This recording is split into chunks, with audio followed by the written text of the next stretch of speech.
Yes, nizere ko mumeze neza aho muri hose. Yes, iyi rero ni Newsline Rwanda. Nk'ibisanzwe rero njye ndi Emmanuel kuri bya byegeranyo by'abasitari bagiye batandukanye ku isi muri rusange, ariko twibanda mu gihugu cyacu cy'u Rwanda. Ubu rero noneho murabizi ko mba nabateguriye kabisa, ngiye kubereka abasore 10 bagezweho mu gihugu cy'u Rwanda mu myidagaduro mu mwaka w'ibihumbi 2024 tugiye gusoza, tugana ku musozo kabisa. Rero kimwe n'ahandi hose ku isi, mu Rwanda naho hari abasore bakomeje kugenda bakubita imbuga nkoranyambaga bazinyeganyeza.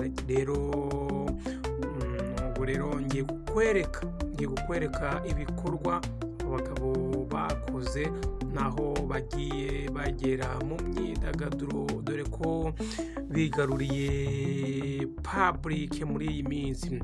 Ni kenshi rero hakunzwe gukorwa intonde zigiye zitandukanye z'abakobwa bagezweho, cyangwa se ibihugu bifite abakobwa beza kurusha ibindi. Gusa rero ni gake uzabona hari urutonde rugaragaza abasore beza kurusha abandi, cyangwa se abagezweho mu gihe runaka. Uyu munsi rero nkuzaniye abasore bagezweho mu myidagaduro nyarwanda, nubwo hatirengagijwe ko hari n'abandi benshi bakomeje kugarukwaho. Gusa ku mwanya wa mbere turahasanga uwo bita DS Clement kabisa, ni umunyamakuru niyiga ba Clement wamenyekanye nka DC Clement. Ni umwe mu basore rero bakomeje kugarukwaho cyane mu myidagaduro yo mu gihugu cyacu cy'u Rwanda, nyuma y'uko yambitse impeta rero y'urukundo bita Fiancelas, umukobwa witwa Manzi Aline witabiriye irushanwa rya Miss Rwanda 2022, ariko ntabashe gukomeza. Cyangwa se DS Clement asanzwe ari umunyamakuru wa radio Isibo FM, akora rero mu kiganiro Isibo Lada. Yamenyekanye cyane ubwo yakoreraga Isibo TV, ari nako yanakoreye ibindi bitangazamakuru birimo umuryango akadomo ndetse na City Radio.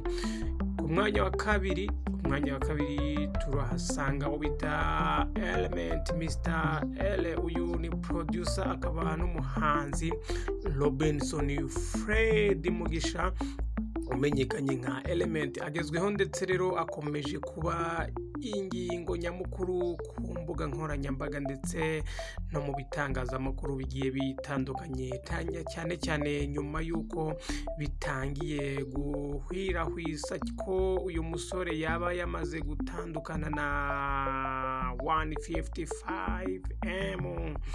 Rero ku mwanya wa gatatu turahasanga witse Tito Kimenyi, umunyarwenya Kimenyi Tito rero w'imyaka igera muri 24 y'amavuko, umenyerewe ku mbuga nkoranyambaga by'umwihariko kuri TikTok mu mashusho magufi ashyiraho asekeje. Nawe ari mu basore bagezweho kubera ibikorwa bye ndetse no kuba yarahuje imbaraga na Judy, nawe uri mu bakobwa bagezweho muri iki gihe. Mwanya wa kane rero turasanga wita Zaba Missed Call. Uyu nawe muramuzi cyane, ni icyamamare muri sinema nyarwanda.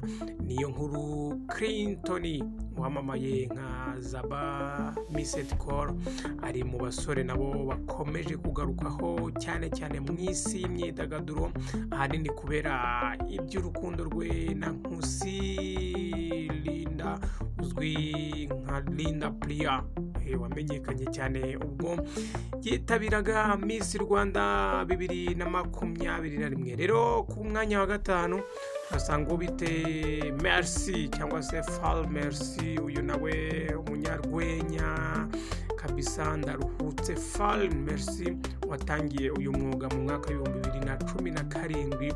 Uyu yatangiye kuvugwa cyane cyane nyuma y'uko atangije ibitaramo bya Jen's Comedy Show.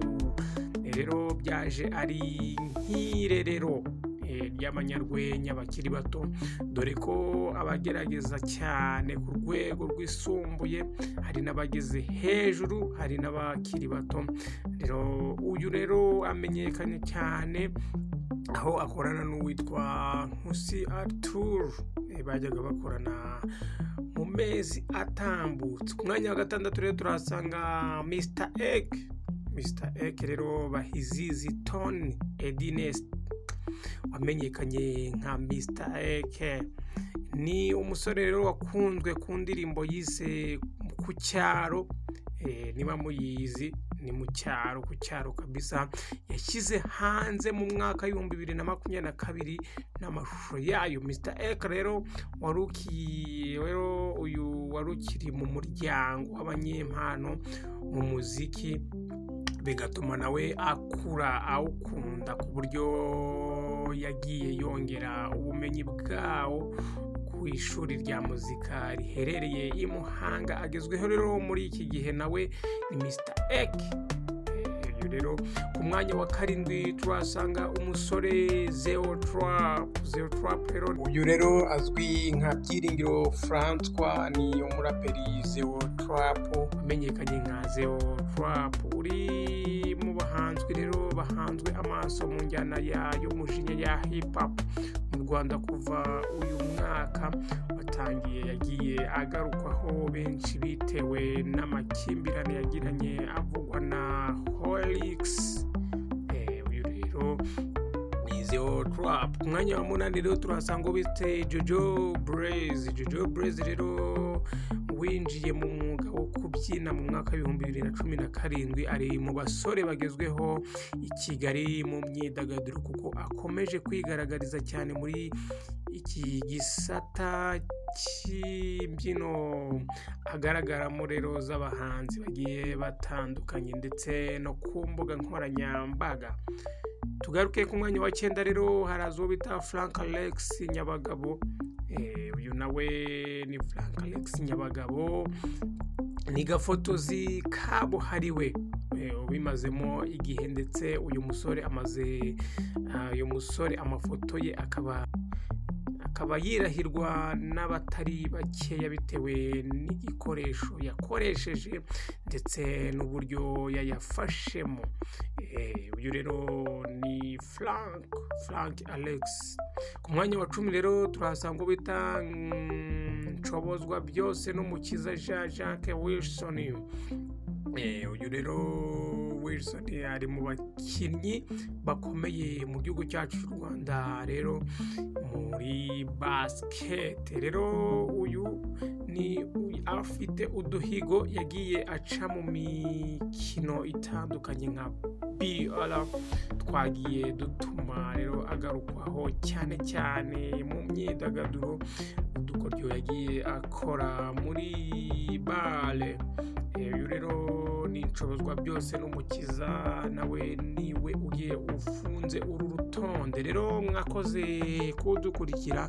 Iyi ni Newsline Rwanda, yindi Emmanuel. Kora subscribe niba utarayikora, comment na share na like, ni iby'agaciro.